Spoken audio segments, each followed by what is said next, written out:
Nanguna si Pangulong Ferdinand R. Marcos Jr. bilang highest-rated national official sa pinakabagong Boses ng Bayan survey ng RPMD Foundation Incorporated.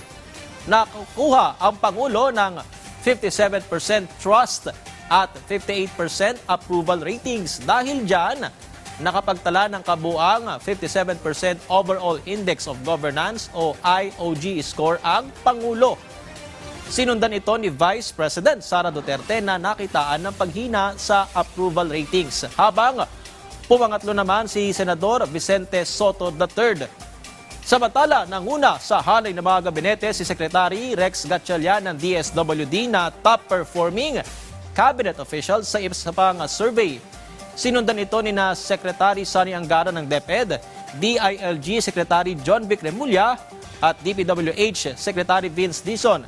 Maging si Executive Secretary Ralph Recto, DOJ Secretary Frederick Vida, Agriculture Secretary Francisco Tiu Laurel Jr., DTI Secretary Cristina Roque, National Defense Secretary Gibo Teodoro, Special Assistant to the President Anton Lagdameo Jr., PCO Secretary Dave Gomez, Secretary Hans Leo Kakdak, Health Secretary Ted Herbosa, Foreign Affairs Secretary Maria Teresa Lazaro at Labor Secretary Benny Laguesma.